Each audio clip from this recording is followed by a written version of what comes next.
Cette nouvelle vidéo est consacrée à l'histoire de Donna Béatrice, celle qu'on surnomme la Jeanne d'Arc noire, la Vierge noire, de son vrai nom Kimpa Vita. Cette histoire n'est pas seulement une histoire de Donna Béatrice, c'est une partie entière de l'histoire du Congo ancien qui sera racontée ici. Alors, si c'est la première fois pour toi de tomber sur l'une de mes vidéos, abonne-toi à la chaîne, active la cloche de notification pour ne plus rater les prochaines vidéos. Vers la fin des années 1600, une jeune fille née au Congo, Donna Béatrice, grelotte de fièvre au fond de son lit. Tout le monde la donne pour mort. Soudain, elle voit apparaître en songe un homme habillé en moine. C'est Saint Antoine qui, de sa voix céleste, l'exhorte à demeurer pieuse, à prêcher et à entraîner le peuple à aller de l'avant. Aussitôt, la fièvre tombe et la jeune fille revient à la vie. Elle explique à son père et à sa mère sa vision et l'importance du commandement divin. Devant le besoin impérieux de le suivre, elle distribue toutes ses richesses et renonce aux biens de ce monde. Dans sa grande sagesse, Saint Antoine l'engage à libérer le royaume du Congo de l'envahisseur portugais qui, fort de la bénédiction palpable, a donné le coup d'envoi de la traite en 1455.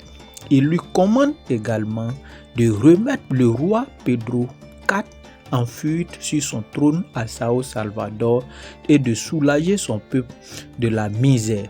Donna Béatrice se met en route pour accomplir son devoir. Donna Béatrice est née au royaume du Congo, royaume prospère qui englobe des parties de l'actuelle République démocratique du Congo, de l'Angola actuelle et d'une partie du Gabon, soit environ 300 000 km². Congo signifie cercle, univers, centre de l'univers. Pourquoi la France lui a-t-elle imposé un C? En mettant un C, on dénature le sens du pays, on dénature ses femmes et ses hommes, on falsifie l'histoire millénaire d'un peuple. En 1482, lorsque Diego Cao et les premiers navigateurs portugais débarquent au royaume du Congo, ils découvrent une foule grouillante habillée de soie et de velours, de grands États bien ordonnés et cela dans les moindres détails, des souverains puissants, des industries opulentes, civilisées jusqu'à la moelle des eaux. L'idée du nègre barbare est une invention européenne, écrit l'anthropologue allemand Leo Frobenius en 1911.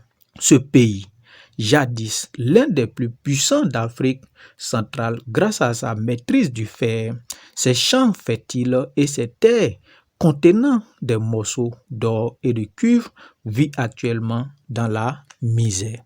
Jusque-là, le Congo, comme une bonne partie de la planète, pratiquait l'esclavage à usage interne pour ses travaux agricoles, la valorisation et l'économie de son propre pays. À partir de 1532, les raids entre ethnies voisines se multiplient pour fournir aux Portugais des esclaves en échange d'armes, armes leur évitant d'être mis en esclavage eux-mêmes. Ne réduisons pas le mot esclavage à la seule couleur noire. Il vient du latin slavius, car la plupart des esclaves du Haut Moyen-Âge étaient des slaves des Balkans. À Rome, on disait servus et à l'époque médiévale française, serf. Jusqu'à la fin du Moyen-Âge, des Européens ont été vendus par d'autres Européens en direction des pays musulmans. Jusqu'à la fin du XVIIe siècle, les Mani-Congo, souverains du Congo, et le royaume du Portugal ont entretenu de bonnes relations. Les Congolais ont accueilli avec une extrême générosité ces étrangers venus par la mer. Ils ont poliment accepter leur religion et la présence de leurs missionnaires capucins, jésuites, dominicains. Le Mani-Congo, Alfonso Ier adhérait si pleinement aux Écritures saintes qu'il en oubliait, dit-on, le manger. Son fils, envoyé faire ses études théologiques à Lisbonne, devint en 1518 le plus jeune évêque africain ordonné. Hélas, en 1500, l'amiral portugais Pedro Alvarez Cabral découvre le Brésil. Sur les 90 millions d'Indiens qui vivent en Amérique, 5 à 6 millions occupent le Brésil. Ils sont progressivement exterminés par les armes, les maladies et les mauvais traitements. 85% d'entre eux entre 1500 et 1900. Or, l'industrie de la canne à sucre exige de plus en plus de main-d'œuvre. Le Portugal regarde donc avec envie le Congo qui représente un fabuleux réservoir d'esclaves. Que n'aurait pas fait Alfonso Ier pour ses amis portugais si la religion qu'il lui avait inculquée n'avait pas été en contradiction avec l'esclavage qu'il lui proposait? Comme il s'oppose à toute déportation de son peuple, les Portugais se fâchent et, en 1540, tentent de l'assassiner. De là datent les premières razzias d'esclaves organisées à partir de l'Angola par des nobliaux à la solde du Portugal. Corrompus par des armes, des vêtements à l'européenne, des alcools et de la verroterie, ces élites princières livrent des esclaves pris en territoire voisin, seule monnaie acceptée par les Portugais. L'historienne Sylvia Cerbin dit ceci: ce n'est pas l'aspect immoral de l'esclavage qui aurait pu les arrêter, puisque même les prêtres blancs qui leur servaient de directeurs de conscience se laissaient compromettre dans le trafic négrier. Beaucoup de ces religieux ont en effet des actions dans la traite négrière et tout intérêt à ce qu'elle prospère. La collusion entre le pouvoir esclavagiste et l'Église est flagrante en Afrique comme dans les îles. Les revenus que possèdent les jésuites à la Martinique sont trop considérables, écrit un intendant en 1717. Il y a toujours des religieux dans les premières frégates qui abordent les côtes africaines ou américaines. Les marchands arrivent plus tard, une fois le pays pacifié par les armes et le goupillon. Incrustés dans les cours royales, ils christianisent les âmes des souverains et guident leur politique. Pendant qu'ils lisent la Bible, ils soutiennent implicitement et explicitement la mise en esclavage. Seules les populations reculées ont su garder leur tradition animiste. En 1702, lorsque débute la tragique histoire de Dona Beatriz, le royaume est depuis longtemps christianisé, morcelé en plusieurs principautés rivales qui font le commerce d'esclaves. Il est affaibli, au point que Pedro IV, à cette époque roi du Congo, est contraint d'abandonner sa ville dévastée de Sao Salvador, le cœur du royaume.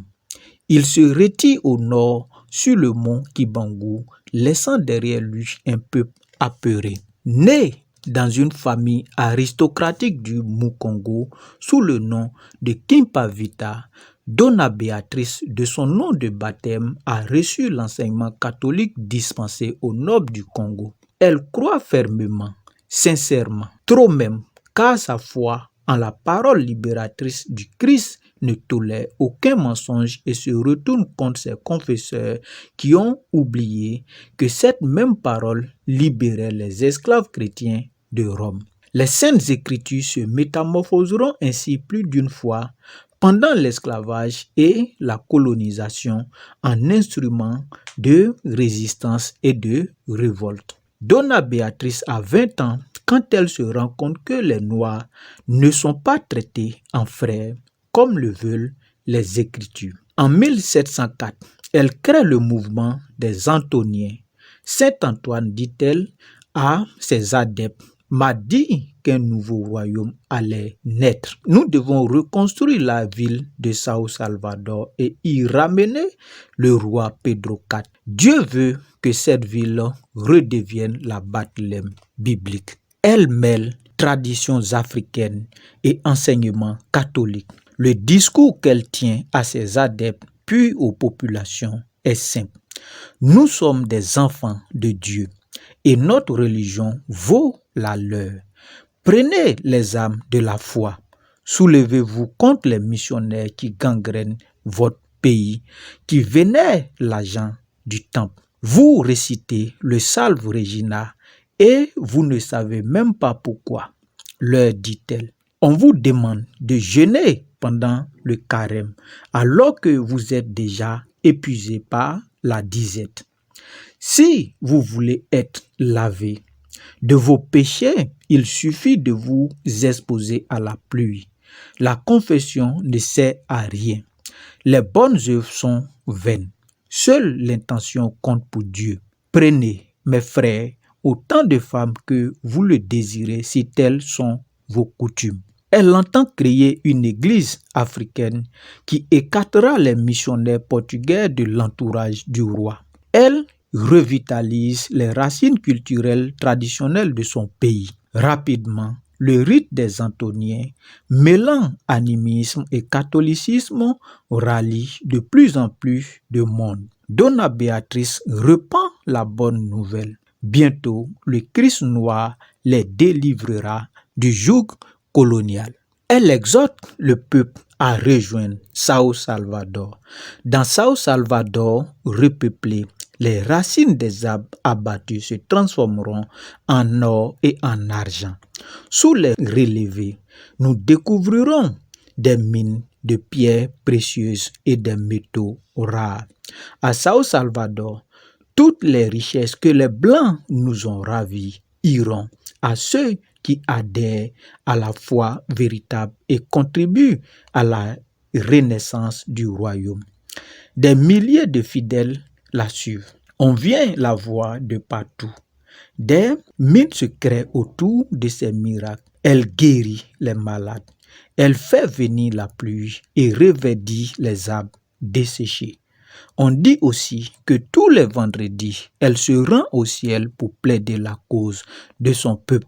Et le lendemain, retourne sur terre pour suivre sa mission. Dans la ferveur de la foi, tout un peuple se dirige vers la citadelle royale en priant et en chantant. Parmi les adeptes, il y a un certain barreau que Donna Béatrice nomme Saint Jean. Arrivé devant la citadelle, ils franchissent les barrages et la jeune fille demande de parler au roi. Le père capucin Bernardo s'interpose. Il craint comme le diable ce mouvement des Antoniens qui menace le pouvoir catholique en Afrique et pourrait, si on le laisse faire, annoncer un nouveau schisme dans le dogme.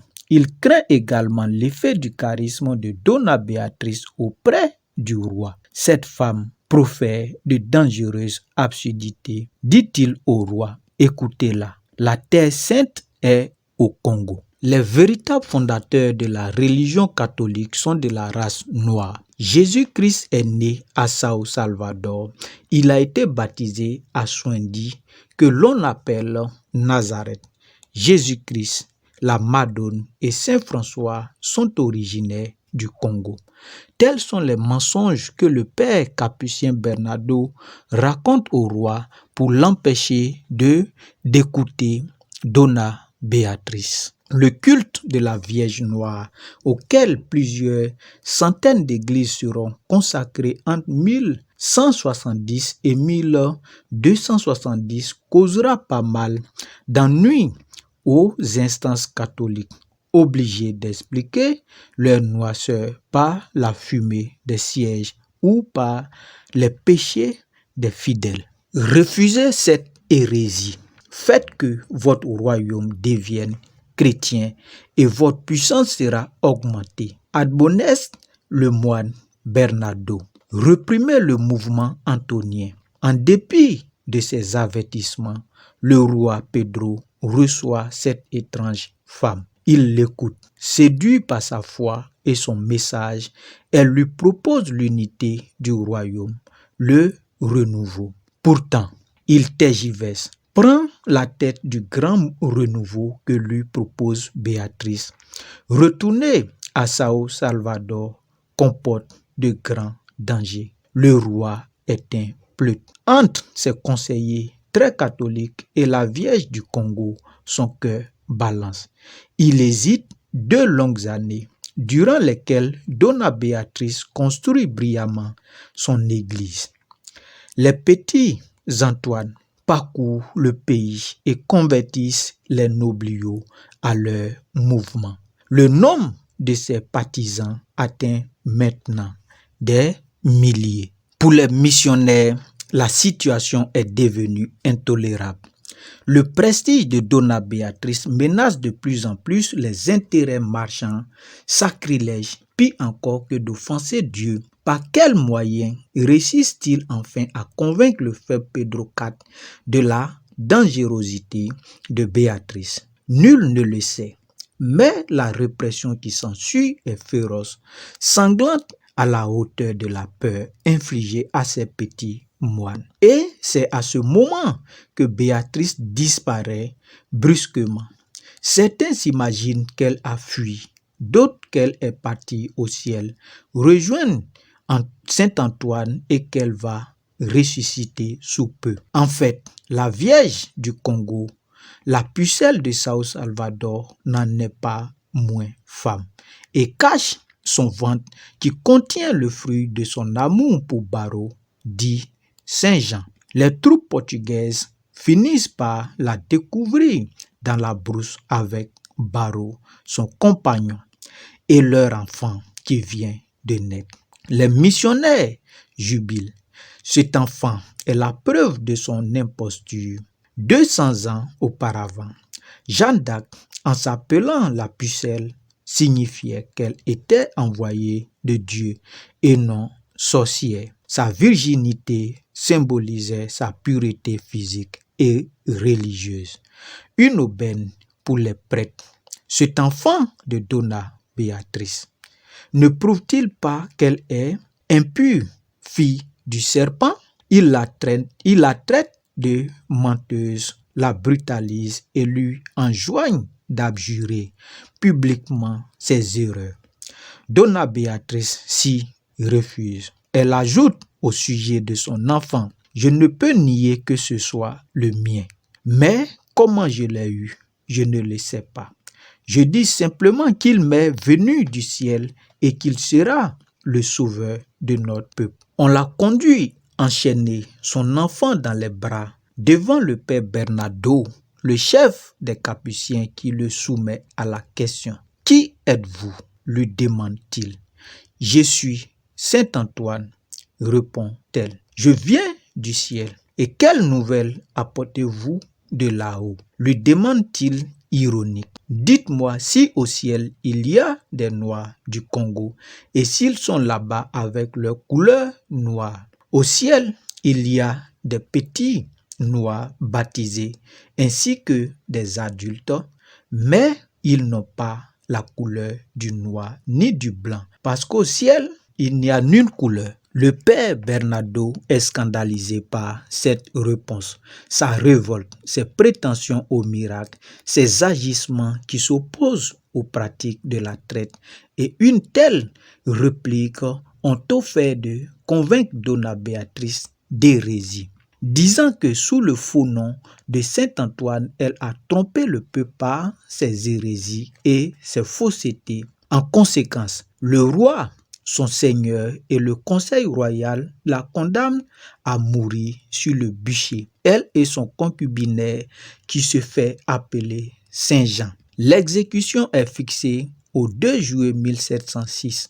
Après cet arrêt, il fut emmené vers le bûcher, raconte le père Laurent de Luc. Elle portait son enfant sur le bras. Il se produisit alors un si grand tumulte parmi la foule en détresse qu'il n'y eut pas moyen pour nous de prêter quelque assistance aux 2 condamnés. On avait amassé là un grand tas de bois sur lequel il fut jeté. On les recouvrit d'autres morceaux de bois et il fut brûlé vif. Non content de cela, le lendemain matin, des hommes vinrent encore brûler quelques os qui étaient restés et réduisirent le tout en cendres très fines. Donna Béatrice comme Jeanne d'Arc, plus de 2 siècles auparavant, meurt avec le nom de Jésus en bouche. Quant au nouveau-né, il est sauvé au dernier instant des flammes par le père Laurent de Lucques